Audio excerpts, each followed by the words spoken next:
శ్రీమాత్రే నమః. తాంబూలాలు ఇచ్చుకునే విషయంలో ఒక రహస్యం చెప్తున్నాను, జాగ్రత్తగా వినండి. కనీసం 5 ముత్తైదువులకి మీరు తాంబూలం ఇచ్చుకోవాలి, లేదా 5 ముత్తైదువుల ఆశీర్వచనం తీసుకోవాలి. ఈ 5 ఎవరు అంటే, మొదటి ముత్తైదువ గౌరీదేవి, ఆవిడే పార్వతీదేవి, పసుపు కుంకాలని నిలబెట్టే తల్లి. రెండవ ముత్తైదువ లక్ష్మీదేవి, ఐశ్వర్యాన్నిచ్చే తల్లి. మూడవ ముత్తైదువ సరస్వతీదేవి, జ్ఞాన సంపదనిచ్చేటటువంటి తల్లి.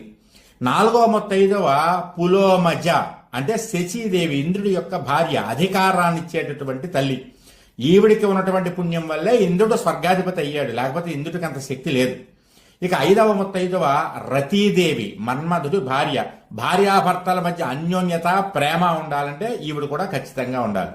ఈ 5 తాంబూలం ఇచ్చుకోవడం కానీ, లేదా 5 ముత్తైదువుల యొక్క ఆశీర్వచనం తీసుకోవడం లాంటివి చేస్తే కనుక ఇంట్లో మీకు కావలసినవన్నీ